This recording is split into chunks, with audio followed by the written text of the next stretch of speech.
Good afternoon, everybody. Welcome to this session, 3 Squares Vermont and a SNAP, 3SNAP, increasing access for older Vermonters and Vermonters with disabilities. We are joined today by Ty Cox and Aletha Cross, who will be leading the majority of the content for all of us and who will be asking questions to. I, Phil Morin from Hunger Free Vermont, am just here to kick things off, to do a little bit of logistics works behind the scenes, and to also share a message from our executive director, Honor Horton, when I'm able to advance the slide properly.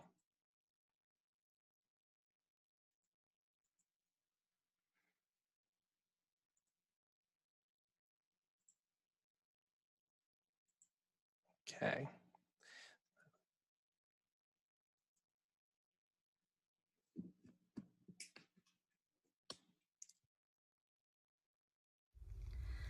Hello. On behalf of everyone at Hunger Free Vermont, welcome to the 2020 3 Squares Vermont Outreach and Policy Conference.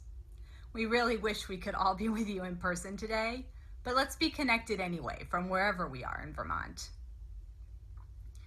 I don't have to tell you that this is a time of crisis. 1 in 4 Vermonters are experiencing hunger and food insecurity during this pandemic. People of color are 4 times as likely as white people to be experiencing hunger in Vermont right now.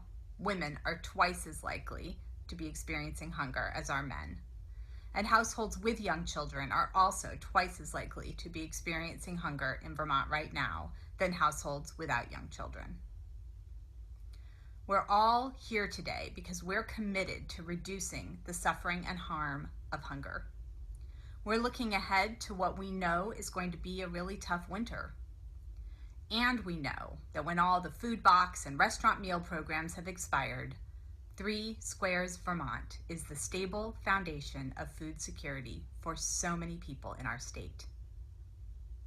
It is a true privilege to be engaged in this work with you. Know that Hunger Free Vermont is here to support you and to fight like hell to expand and protect and defend the federal nutrition programs that serve so many. Even though we're not all physically together in one place today, we are all on unceded land stewarded by the Abenaki peoples for thousands of years. Let's honor that truth by using what we learn here today to respectfully serve all the peoples of Vermont and to work to end not just hunger, but the systemic injustices that cause hunger. Thank you for the profound difference you make, and may you be well.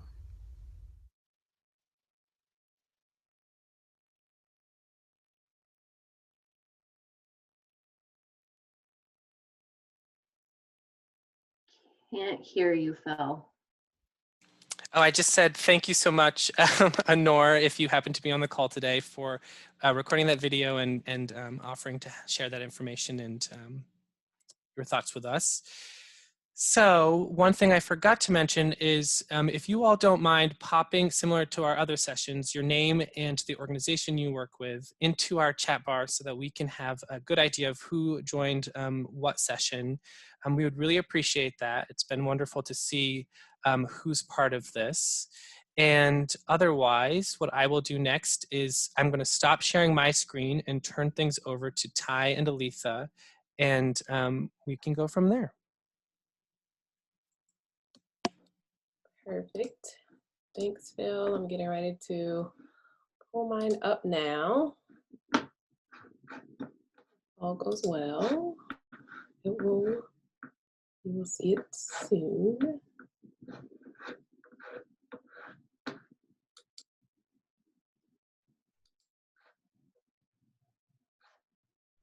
Are you, uh-oh, do you see it yet?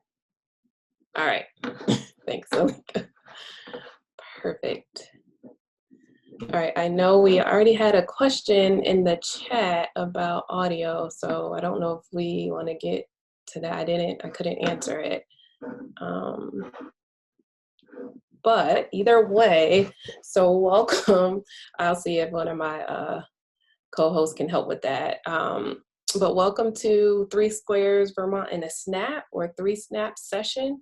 My name is Ty Jones Cox. I'm actually a consultant based in the Washington, D.C. area, but I also have Aletha Cross here, who is our, the administrator for DCF, Food and Nutrition. So you have two people who I think we should be together. We should be able to answer all of your questions and give you all the information you need about 3SNAP.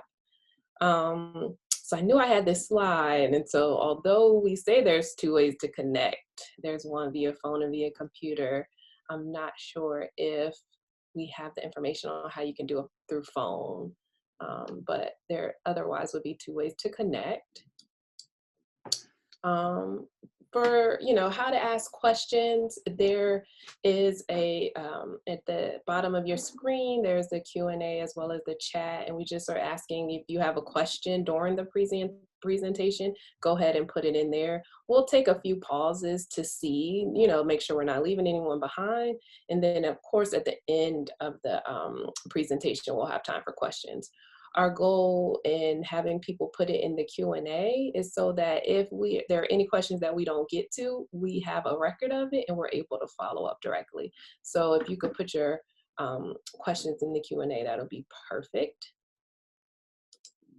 And then, so Aletha and I did this same presentation maybe a month ago, and DCF, as part of their outreach and information around 3SNAP, did a promo video for both outreach partners and staff that we think is really helpful to kind of lay the foundation for 3SNAP. So I'm going to play that for you now.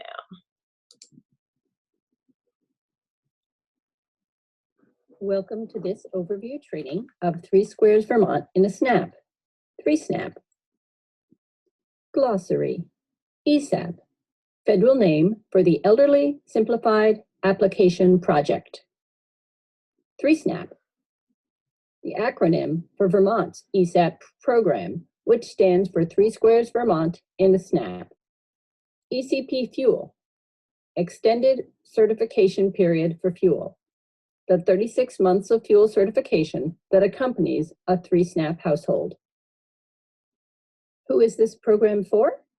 3SNAP is for households who purchase and prepare together, where all members are 60 plus and/or disabled, and they have no earned income.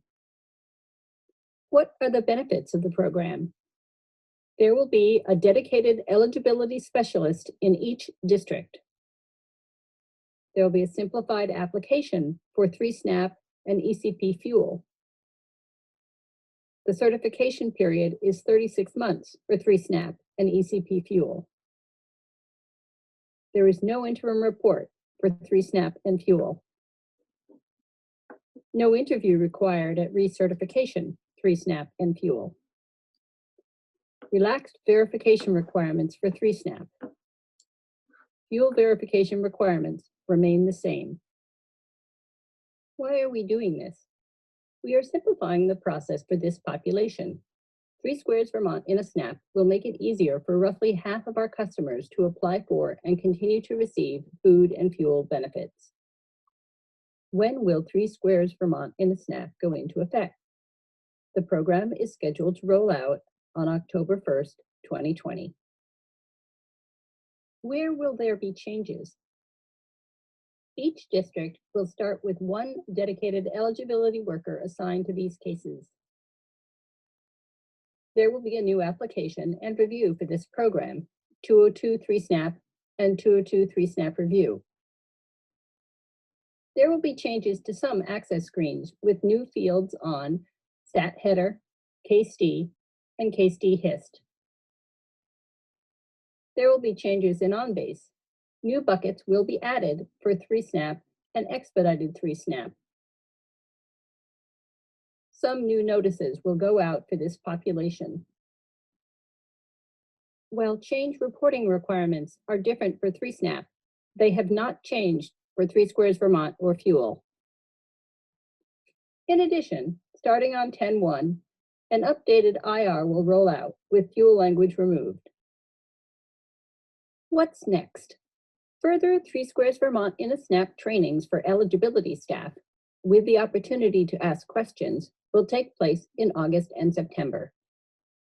General information about the program will go out to community partners and the public at about the same time.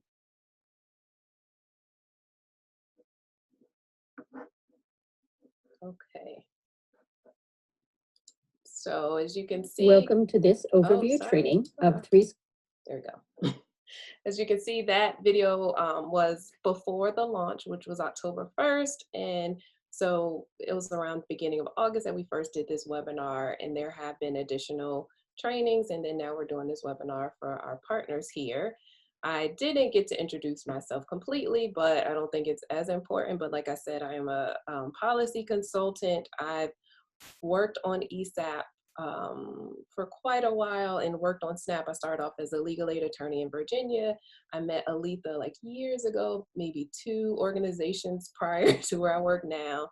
And you all are really lucky in Vermont to have such a dedicated administrator. You know, this was an idea that Aletha and the team had maybe a year ago, and even through COVID made sure to get it up and live. And I think she can even report once she introduces herself how, you know, how it's going now that it launched. So I'll turn it over to Aletha just to introduce herself as well. Hello, everyone. I was going to say good morning, but it's 1 o'clock, so I won't do that. But good afternoon. For those of you that were on the other day when my team did some updates, I will say the same thing again. It is so cool to look through the chat and see all of the different names and organizations. And I actually see some peeps that I know from back in Bennington. So thank you everyone for taking time out of your very busy work that you do for Vermonters to learn a little bit more about this awesome project. So we did go live on 10/1, and I think it's going as expected. I think the first month will be a little bit slow, and then we're going to start converting cases, which we'll talk about during this presentation. And we are trying to get our designated workers tugging along with their caseloads. It's very exciting. So I'm gonna pause there and get through this, and then we can, I'm sure there will be a lot of questions. So thank you. And thank you, Ty, for being a part of this. She's been a huge help to Vermont as we've worked to research and implement this. Thank you. All right. So this is kind of our roadmap of what we plan to do. You know, we want to just make sure you all understand what is 3SNAP, the new process, any reporting requirements, and then really thinking about, you know, if there's any strategies that we can think about to reach this population. So I'm here as your navigator. That's it. Aletha is the backup expert. You all are experts in this space. So we just want to help pave the road, but looking forward to questions and any thoughts or comments as we go along. All right, so why 3SquaresVT and a SNAP or 3SNAP in Vermont? And I thought it was important really to just think about the background, right? America is getting older faster. And as you can see from this map, the increase in the 60+ population that will occur over the next decade or so, it's really, you know, it's high. And so we really want to make sure that as people age, they also have the benefits that they need and access to benefits. It's actually estimated that by year 2030, 1 in 5 citizens of Vermont will be 60 or older. And so although our older population is growing faster, still SNAP participation rate for older adults is still pretty low. These are the most recent estimates that are still kind of old because they're from federal fiscal year 2017, but only about 50% of eligible senior households are even participating in SNAP. Now, for Vermont, because I'm used to doing this presentation in states that have much lower senior SNAP participation rates, you all are at like 68%, which is pretty high and obviously over the average. So I will say that you all are, you know, in the dark blue and getting close to having most of the seniors who are eligible on on 3SNAP. And our goal with 3SNAP is to get more on, right?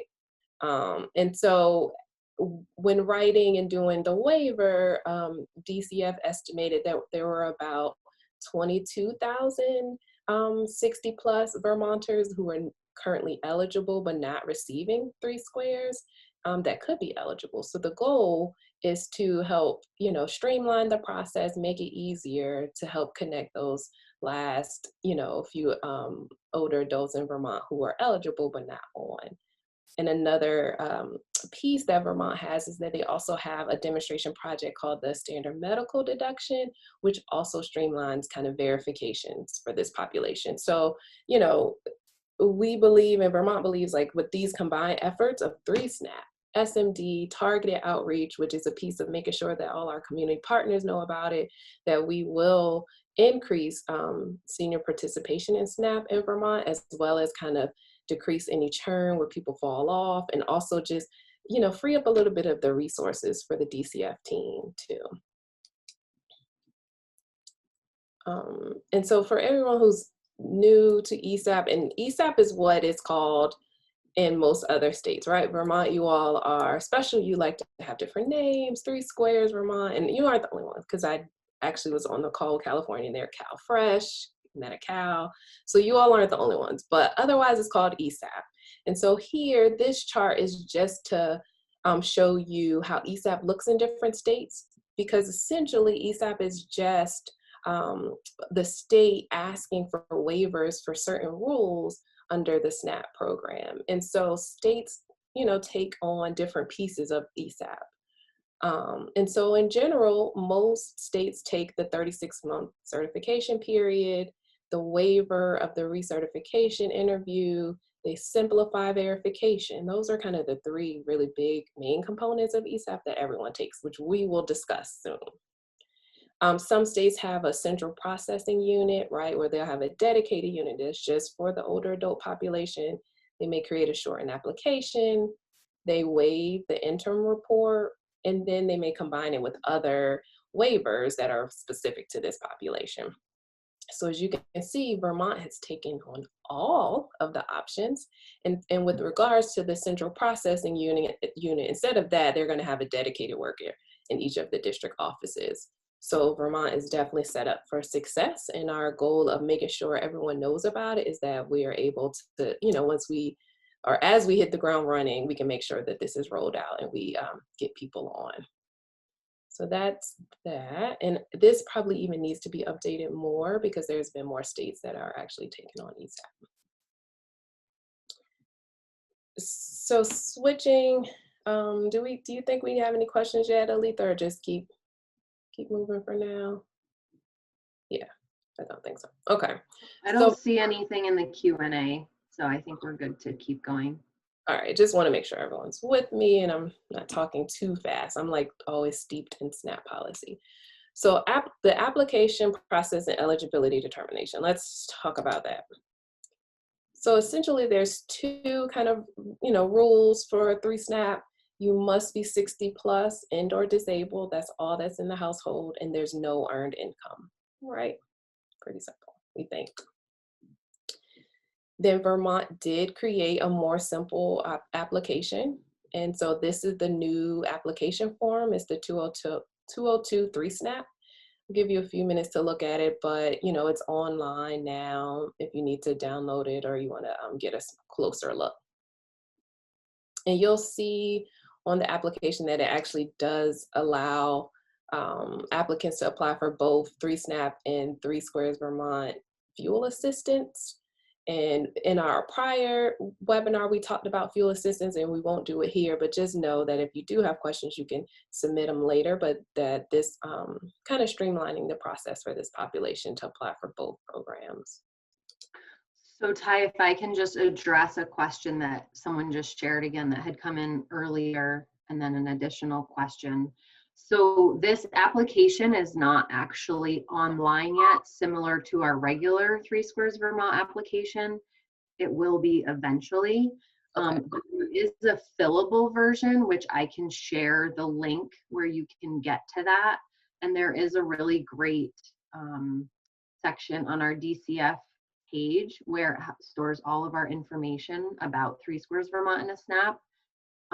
These applications are available, and notices did go out to community partners and advocate addresses that we have on file. We sent about 160, 150 letters out a couple of weeks ago that lets you know that there's a new application and what to do. Thank you, Phil. So this is, you know, we definitely didn't flip the switch on 10/1 with all of the bells and whistles and tools in place, but we didn't want to delay for perfection. So eventually we will have an online application, but for right now, you can use a paper application that you can get your hands on, or you can fill out a fillable version. So I can share more on that, but thank you, Phil, for putting that in there. Perfect. Thank you for clarifying too. All right. And then, you know, since we're talking about applications, we thought it was important just to do a real quick refresher or just discuss the different people and or entities that may help Vermonters along in the process, right? So we have authorized reps, so they can act on behalf of the customer, right? And they have access to any information that the customer is entitled to. Then there's the alternate reporter, and they receive duplicate copies of notices that the customer receives and all other information that may only be shared if there's some authorization to release information, right? So they're pretty much receiving additional copies. The alternate payee receives information related to the designation of an individual as an alternate payee, and all other information may be shared pursuant to like a authorization to release more information, if that makes sense. And then an assister is someone the agency can speak to about the customer's application and eligibility for benefits, but for that specific application or event, right? That's, it's pretty much confined to at that time.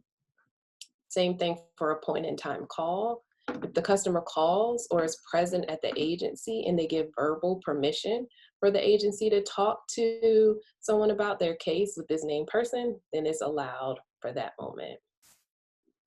And then a community partner, the agency can only share information with community partners if the ESD has a signed authorization to release that information. Right, so we just wanted to kind of walk through that quickly but slowly to talk about the various entities that may help this population with their applications. All right, so just to check if everyone is listening and awake, we have a poll question that I cannot load yet. Phil, I may need your help to be a co-host or something. There we go. Can everyone see? So true or false, a 65-year-old who works part-time as a crossing guard is eligible for 3SNAP.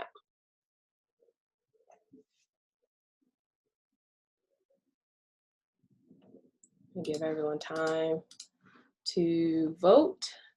I can't see anything, but I know you all are voting, and I know you know the answers. And then once we have some votes, we close it and then we show the results. All right, everyone that's listening, that it is false. And the reason it's false is because this individual will have earnings, and for 3SNAP, there's no earnings. So it is false. They would not be eligible for 3SNAP, but it doesn't mean they may not be eligible for 3Squares Vermont. All right.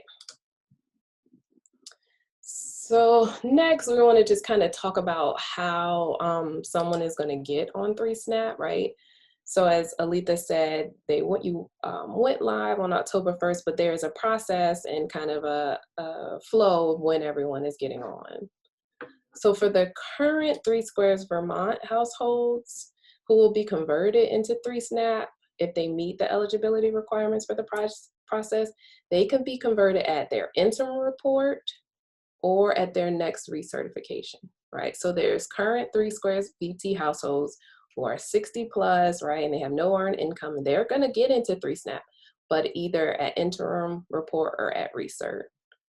And it's going to look a little different, right? So at interim, those households would receive a phone call, and the 3SNAP worker will confirm and kind of gather information to determine if they're eligible for 3SNAP.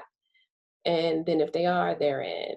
At recert, it's going to look like a typical recertification where there is a complete interview, an application with the recert form. But then once they're on through that, that recert would kind of serve as their initial application. And so for their next recert, there will not be another interview, right? Makes sense? Hope I didn't confuse. Aletha, you know you're here to back me up if it confused anyone, but that's really the difference. If you're currently on, you're either going to get switched at your interim report or you're going to get switched at your recert. Interim is slightly easier, maybe because you just had a recert not too long ago, so it'll be a phone call. And at recert, you're going to have the whole recertification process occur with your 202 SNPREV form, I believe. And that recert interview will count as your initial interview. And then after that, in 3 more years, you will not have another one unless needed. Then for our new 3SNAP households, it'll just happen obviously at initial application. So as applications are coming in now, there's a determination on the back end if they're eligible for 3SNAP, and they're put right in. Make sense? A little cloudy, not as cloudy. Okay, we're gonna make it a little clearer, we hope. Then here is kind of a sample notice that's gonna go to the 3Squares participants once they're determined eligible for 3SNAP at recert. And this is just a cut and paste. Obviously, I don't have all the information, but just so you could see some of the information that these households will receive. So I'm gonna give you time to read it. Okay. So as I mentioned, 3SNAP, ESAP is basically a waiver request to the FNS from state agencies, right? And they're asking, can we waive some of the regular rules and regulations in SNAP to help get people on? And so 3SNAP basically is a waiver of the recertification interview requirement. Under SNAP, usually all households have to have a recertification interview. Then it streamlines verification. So that doesn't mean there's no verification. It just means that state agencies are going to use data matching as much as possible or self-declaration when they can. Also, the component is to waive their interim report. So usually if you're on 3Squares, if you're on for a year, you may have an interim report at 6 months. If you're on for 24 months, you're going to have an interim report at 1 month. And it's basically 1 year. And it's basically a check-in, right? We want to see, has anything changed? Are you still there, and are you still eligible? And so 3SNAP waives that. And then it also extends the certification period up to 36 months. And these are the only households on SNAP who have such a long certification period, right? And so we'll walk through kind of each of these pieces, but these are the general pieces of a 3SNAP waiver. So the 36-month certification period, right? So normally, like we said, in I believe in Vermont and most states with only seniors or disabled households, it's usually 24 months. This gives them another year on SNAP without, interruption or having to follow certain processes in order to stay on. And the reason is, when you think about this population, if there's no earned income, the whole household is either senior or disabled, there's not a lot of changes that happen. So instead of constantly asking for updates when there isn't any changes, you're like, hey, you just stay on because this household is pretty stable. And then the simplified verification is important because we know that's another place in the application process that not only our seniors, but kind of a lot of our households have trouble of providing all the verification. So the goal here is to kind of waive some of the requirements on unearned income, residency, identity, SSN, and shelter expenses are less questionable. But what the agency is doing, they're checking these, but using databases and electronic matches, right? So we're not leaving it up to the participant to have to provide all that information. There are some things that still will have to be verified: non-citizen status, any child support paid, medical expenses that exceed $35. But in general, this simplifies the process drastically and also just streamlines it. And a lot of the information about these households our agency already has, right? So we're not going to ask them for something that we already have.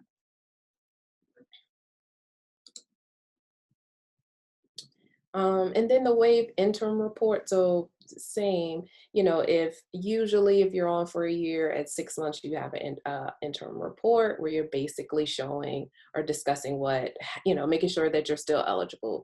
But it requires something, right? It requires state agency to send you something. It requires you to send something back. And we do see in some instances where people are falling off an interim even when they're still eligible.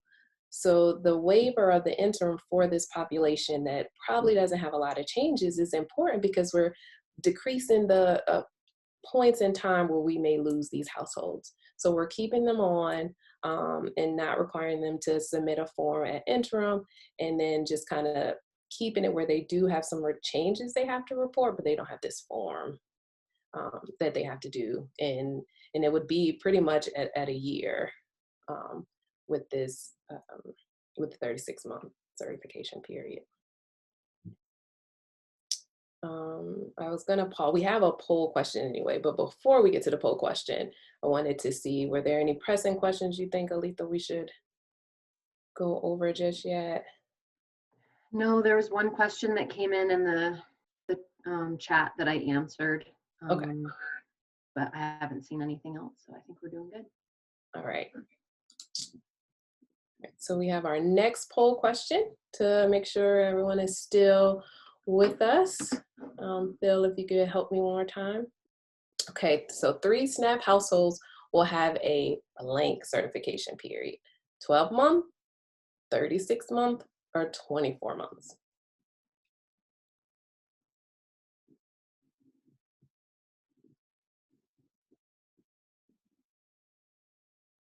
Okay, we're getting our answers, getting ready to launch and see the results. Perfect, perfect, perfect. So we, 3SNAP households will have a 36-month certification period. I mean, obviously, unless something happens in the meantime, but it is a 36 months. So you all are listening and got it. Just want to make sure I'm going to hammer that in.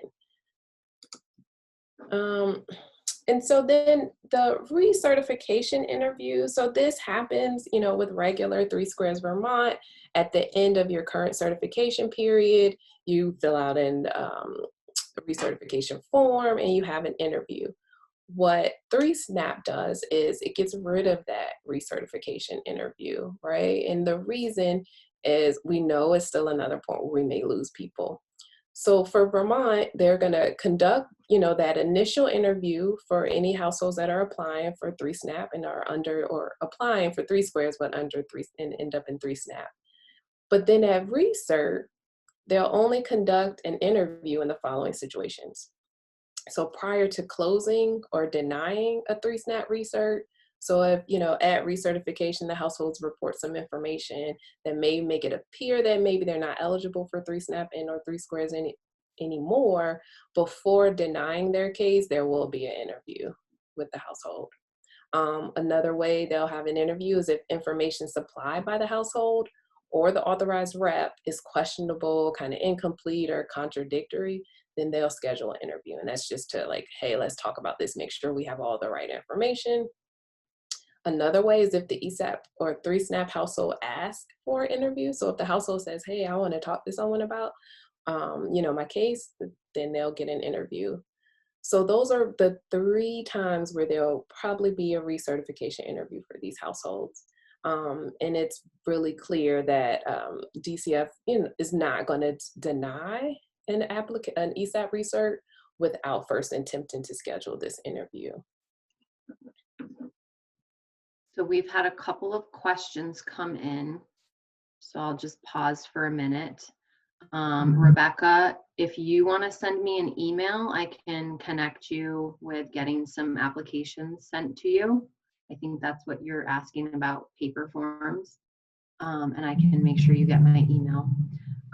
Kathleen, what if you have a married couple, one is over 60 and the other is younger than 60, both have unearned income? So they would not be eligible for 3Squares Vermont and a SNAP because it has to be all household members that meet the criteria. So that situation, they would be applying for 3Squares Vermont. And then Beth asked, yep, okay, so I think we answered that one. Am I right in thinking that all household members must be over 60 and or with a disability? Yes. And Erica, hi Erica. If a person is on 3SNAP and at any point gets a job, did they just go back to regular 3Squares Vermont? So the answer would be that is something that they are required to report, which I think we get to here shortly about what there's a little bit of a different reporting requirement once they're on 3Squares Vermont and a SNAP. So we are going to touch on that.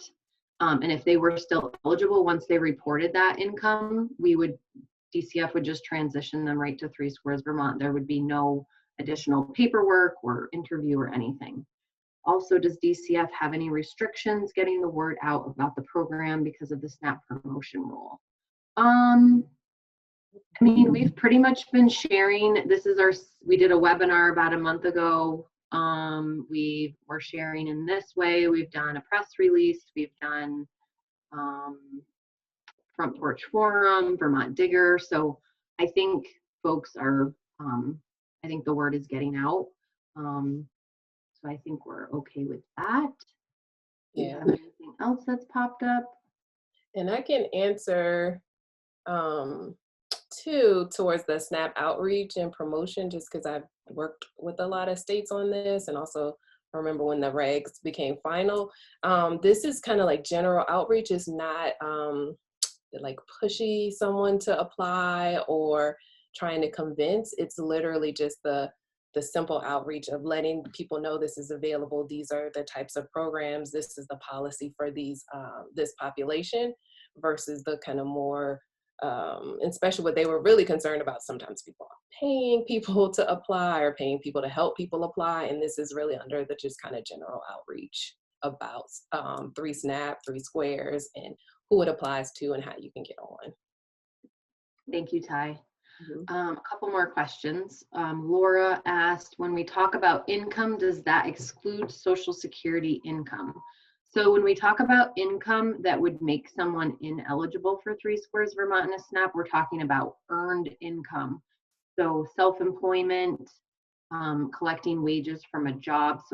Social Security disability is not what we would consider earned income, although when I was an eligibility worker, there were many folks that would say, well, I earned that. So they think of it as earned income sometimes, but we're not looking at it in that way.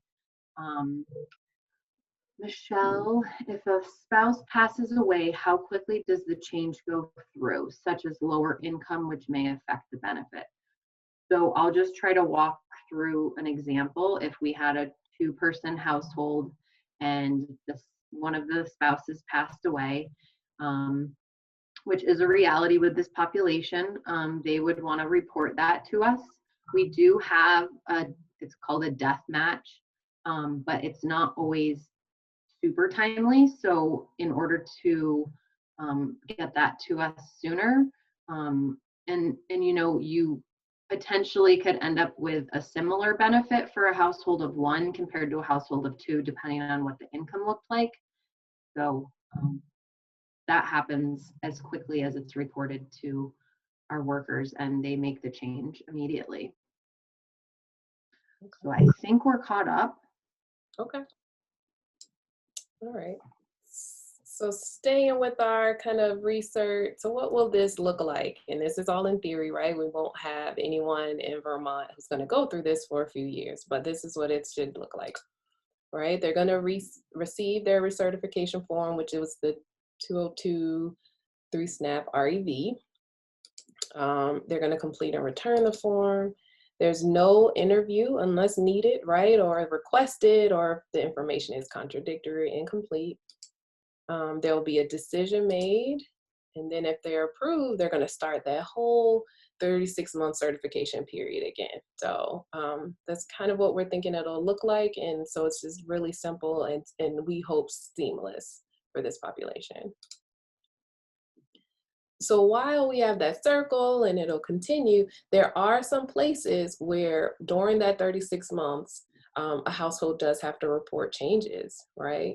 So reporting changes for 3SNAP, there's basically two really big changes, right? But households must report within 10 days after the month of the change occurred when anyone in their household gets a job or starts self-employment, anyone moves out, moves in, gets married. We already talked about the example of someone unfortunately passing away or has a baby. So basically those household compositions. So it's getting earnings, so you're starting employment or self-employed, or any household composition changes. And so these changes must be reported within 10 days after the month the change occurred. And that's at the latest, right? The household can report as soon as the change occurs, but at the latest, you want to report it within 10 days after the month it happens. And then we had this question, because you all are already on it. So what happens, right, if a 3SNAP household has a change that makes them ineligible for 3SNAP? So the household, as Alita said, they will retain their 36-month certification period, right? However much is left. Their certification period isn't made shorter. They will now begin to receive interim reports and other notices, right? So they will have an interim report that they have to fill out and complete and send to the agency. At their research, they will have an interview. So basically they become a 3Squares Vermont household, right? They are ineligible for the ECP fuel, but they may be still eligible for regular fuel assistance, which we haven't talked about, but that's still in my notes. So just to be clear about the ineligible for ECP fuel. And so that's really what happens if it makes them just ineligible for 3SNAP. There still could be a 3Squares Vermont household, and they'll just have some of the other requirements back. But we want to keep that connection to the household, and we're not kicking people off just because they don't fit the requirements of this specific, subset of the larger 3Squares population. So another great benefit that Vermont is implementing is having the dedicated caseworkers and ESD offices. So even if they're not there yet, they're coming. And this staff, they'll caseworker, their phone number is going to be on the notices and applications. So the households will have their own individual caseworker who's had specific training that'll help with this population and understands all the policies and rules and exceptions for this population. So it's really kind of a added benefit to kind of know who you're talking to and to make sure that the person you're speaking to really understands your needs. And I've seen, and there was a published report from FNS that if you all just want to read a long report on all the elderly access projects under SNAP, it talked about ESAP, and one of the benefits some of the states mentioned that they think really helped grow their SNAP participation rates was having either a dedicated workers or a dedicated place for the senior population to go to help them apply. So this is a really added benefit for this population.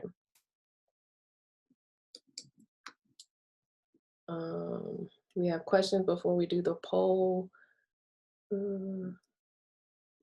Okay, I don't know if I got up the right thing. Okay, so it will come back to that. So we'll do the poll. This is your last one. True or false, a 3SNAP household is required to have a recertification interview. True or false?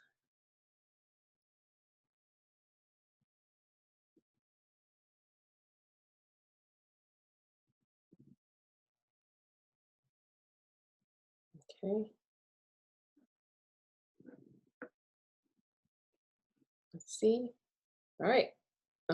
That is right. They are not required to have a recertification interview. And as we discussed, there's only 3 times where it may or may not happen, but otherwise they're not required to have one. Thank you, Phil. Alita, wait, I'm sorry. Is there any, nope, no answer, no open questions. Okay.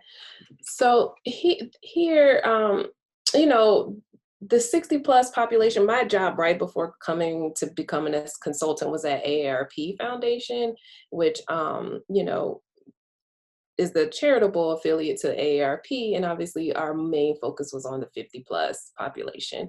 And what you're starting to see is that the 60 plus, 50 plus population is huge and is really diverse, right? When we think about our 60 to 64-year-olds have very, very different needs than our 70 plus or our 80 plus. So as this population grows and expands, we really have to almost segment the group within itself about what are the needs, because some of our 60 to 64-year-olds, of course, they're online, right? And maybe they don't want to come into the office. And then we have some who want to come in the office and want to talk and tell their story. So how do we think about, how do we reach the very diverse population? Because just saying 60 plus, we're literally talking about people with a very, very big difference in what they may want, right? And so I thought here, it's a good time also for you all to add in the chat, because you all work with this population, some of the myths and barriers and ideas on what you all think about or tell people when they're applying, because we know, right, many older adults believe that they're only going to be eligible for the minimum benefit amount of $15, right? And so because of that, they feel like it's not worth it. But so while there's a large percentage of seniors who receive the minimum benefit amount, the average benefit amount for households in Vermont with a senior was $132, right? And so that was in fiscal year 2018. I'm not saying that there are not a large population of households that get $15, but the average is at 132. So we have some households who are getting that and more. So we really want to think about, how do we push back on the minimum benefit amount, as far as like, hey, not everyone gets that. You don't know until you apply. Also, when we think about the $15 a month for 36 months, which is like the certification period for 3SNAP, that's $540, right? That is a significant amount of money that can go to purchasing food. The myth that other people are more deserving, we're still seeing that come up. I've worked on focus groups, I've seen research. A lot of our older adults still believe that and don't want to apply as a result. They say, hey, we want to make sure children can get it. And so really explaining how 3SNAP and SNAP in general is a program that anyone can apply. It doesn't matter that if you apply, someone else can't get it. Everyone who's eligible and applies can get SNAP. There's the stigma, which I think is tough and really hard to figure out what piece, works for this population, right? But just the kind of negative perceptions of like not needing a handout or not wanting to get help, or not even saying that you may need help. We've talked to older adults who, even if they are hungry, they won't say it, right? So sometimes you don't know. So they won't even raise their hand to say they need help. So how do we get around that? I think that some states, changing the name, first changing the name from food stamps kind of helped, even though people still are calling it food stamps, but then changing the name again. So I know I did a lot of work with Alabama, and a lot of their seniors who are on their ESAP program, which is called ASAP, they don't think they're on SNAP. If you say they're on SNAP, they're like, oh, I'm on ASAP. Whatever, fine, right? Whatever works to help this population. Because at the end of the day, we just want you to have food, right? We want to stop or reduce some of the tough decisions that our older adults are making, whether they can get food or medicine or pay for their housing. So that's something that's still there, the stigma. And then just kind of thinking about how to reach them, wondering if you all have ideas or thoughts on other innovative ways to reach this population. We were finding when I was at AARP, like they're using Facebook, right? Our 60 plus population, 60 to 65, they're keeping up with their grandkids. So we were doing kind of Facebook ads to get some older adults to apply. Mail, of course, but I feel like they're inundated with mail from so many people, or there's so many scams out there. So sometimes people don't want to open their mail. So I'm just would love to hear some strategies and thoughts that you all use or are thinking about to help reach this population, because that'll, really be what'll also get us across the finish line, is how do we reach the older adults who maybe haven't raised their hands yet. So I'm gonna pause and see if we have thoughts or ideas on that. Yeah, a few Q&As have come in that I've been typing answers to, but I can answer some live now. And then Phil also offered to unmute folks if there was more in-depth questions that would be easier to ask verbally. Katie wrote, what opportunities do you see for cross-program enrollment or outreach?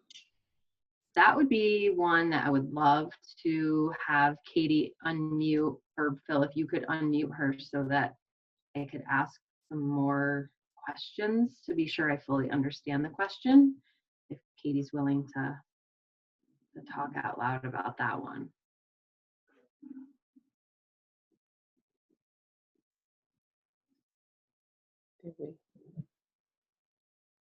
Can you hear me? Oh, there. Yeah. Yes. Hi, Katie. Hi. I was just curious. I know there's like other programs that seniors or older Vermonters are enrolling in, and there's opportunities to connect with them more directly about 3SNAP in that regard. Yeah, so I think that's something that I see us focusing on now that we've gotten, you know, the main pieces of this off the ground. And if you have ideas on how to do that, what would be the right group of folks to talk with about that, or like a work group conversation, I am all ears. Yeah. I definitely feel like that's something that I haven't really been able to give a lot of focus to, with just kind of the technical and policy aspects of getting this off the ground, but definitely interested in that. So I can just hop in to say, because I've, seen this in other states, but one thing that would be helpful is maybe your area agencies on aging and NCOA, because they have these benefit enrollment centers, and the goal there is to connect SNAP and connect them to MSP and LIS. And so, like you said, now that you have this 3SNAP, who are the partners, even whether it's national organizations that can help or help fund or help us facilitate this cross matching. So they are definitely doing that in quite a few states. AARP Foundation, which I've sent over to Hunger Free Vermont. While I was there, we used to actually even try to use some data, some AARP member list.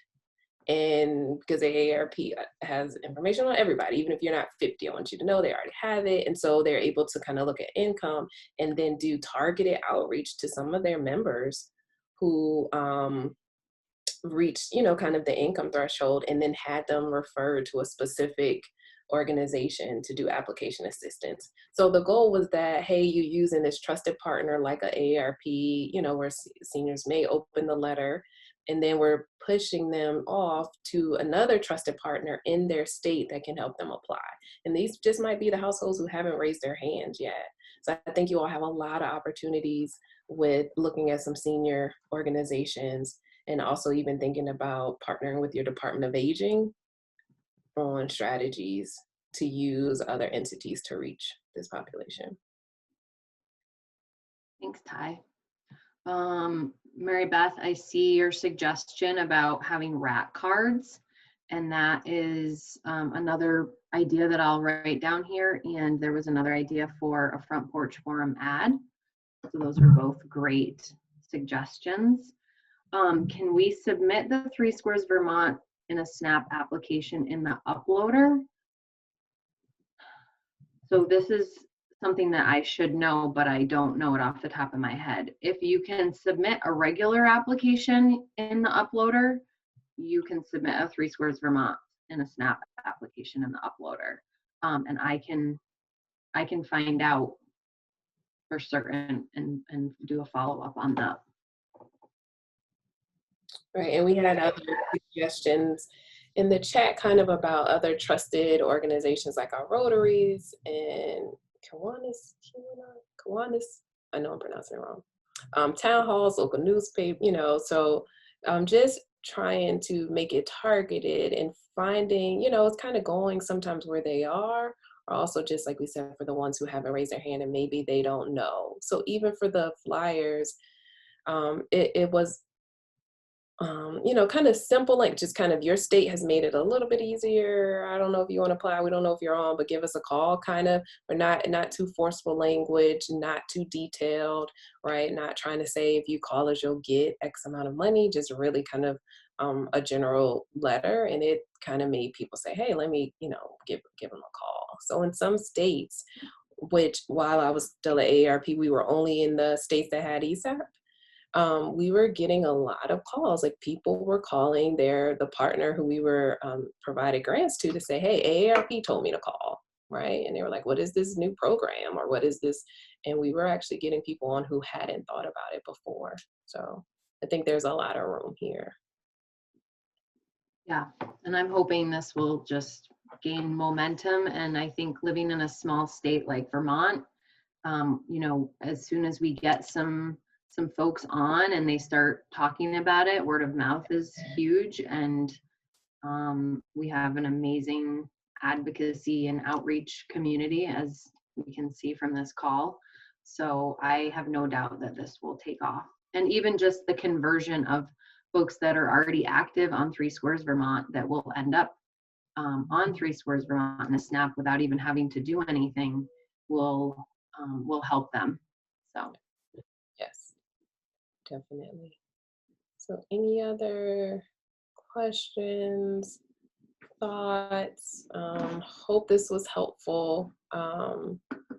Like we said, there's plenty of room for growth, and you all have a great agency here. And I'm not just saying it because I'm on the call with you all. Like I've worked with a lot of different states, and definitely Alita and DCF team are really here to help and try to take like every option that will make this the best program. Every time Alita had a question like, Ty, can we do this? Yeah, let's figure out how we can do it, right? So just know you all have that at DCF. yeah, and I can share my email, and some folks have my team's email, and we're always, you know, anything that comes in, we will take into consideration or respond to. We also would love to hear if there's issues, because this is still, I don't even know what the date is, the 7th today, maybe. You know, so it's still really in its infancy, and, you know, we want to hear from the field if there's any feedback. So please do let us know. And I just want to say thank you again to Ty for taking the time to join us. And I really appreciate it. There's a couple of things coming in through chat. I think the only thing left, if we have time, so there's been a couple questions about food versus cash. So likely this population meets the criteria for a cash benefit. That is not something that all states have. Vermont is unique in that we do offer a cash benefit for the 3Squares Vermont and a benefit, 3Squares Vermont benefit. So if they meet that criteria, yes, they would get it as cash, and this population will likely be receiving a cash benefit. To be clear, if they do not provide us with a bank account, it cannot go directly deposited into that account, and they would get the cash on their EBT card, because I know this population sometimes doesn't want to use an EBT card. So then it would be in their best interest to provide a bank account, and it would go direct deposit. So hopefully, let's look Q&A. Do I have to print the applications in color? So we would, whoever this is, if you want to email me, I'd love to mail you some actual applications so that you don't have to print them, or you can use the fillable version online. We did have a couple bootlegs come in on like the first or second day, and they don't come out well, and sometimes people are using incorrect versions of this. So I will put my email here, and anybody can shoot me an email, and I will get applications shipped right to you. Perfect. Okay. All right, well, thank you. And Phil, I guess I turn it back over to you. I don't want to stop sharing my screen. I don't know what might be behind this. Nothing that people can't see, but I just don't know what it is. So I'm going to turn it over to you now. Sure, I am happy to take over. I think if you just stop sharing your screen, we'll all just return to the grid. Oh, perfect. Thank you, Ty and Aletha, for joining us today to share all of that information. I learn something new every time I hear you both talk about ESAP, 3SNAP, and I took so many notes and thoughts and ideas. And I also just wanted to add to what you were saying about developing materials and doing additional outreach. We on the food security team at Hunger Free Vermont are very excited to be jumping into this work with you all and connecting with the partner organizations across the state to really make sure that eligible folks who can enroll in this program have the information that they need in order to be successful. So that was just a really nice way for, a nice thought for me to sit on as you were speaking, and a great little action that I can take with the team as we wrap up the conference and go from there. But again, thank you, and we so appreciate all the work that you've all done to make this program available to Vermonters, and we can't wait to see how it has such a positive effect on those folks who are eligible. Thanks, Mel. Thank you. Yeah. Otherwise, we are at 2:03, and our next session begins. It's the closeout, and so if you're willing and hoping to just come and have a casual conversation with the food security team, we have some questions, we have some ideas as to how we can organize our time. But I think maybe what we can do now is close out a little bit early. Everybody has an opportunity to stretch or get back to their work, and if you so choose, you can join us at the little closeout session that we've been planning. Okay. All right. Thank bye, you. everyone. Thank you. Bye, Ty. Thank you. See you later.